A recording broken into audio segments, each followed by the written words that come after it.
Hi everyone, in today's video, I'm going to show you how to back up your Bitget wallet account. If you'd like to secure your account by creating a backup, here's how to do it. First, open the app and tap the icon in the top left corner. Then, tap your wallet icon at the top right. You should see the backup option. If it's not visible right away, just tap on your wallet again and select Backup. Once you're there, scroll down and carefully read all the information provided. You'll need to agree to the terms and conditions by checking the box, then click on Backup. Next, enter your account PIN. After that, tap to view your recovery passphrase. Copy it and store it securely. For privacy reasons, I won't display my passphrase here.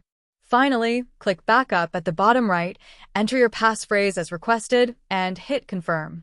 That's it. Your backup is now complete. If you found this video helpful, please hit the like button and subscribe.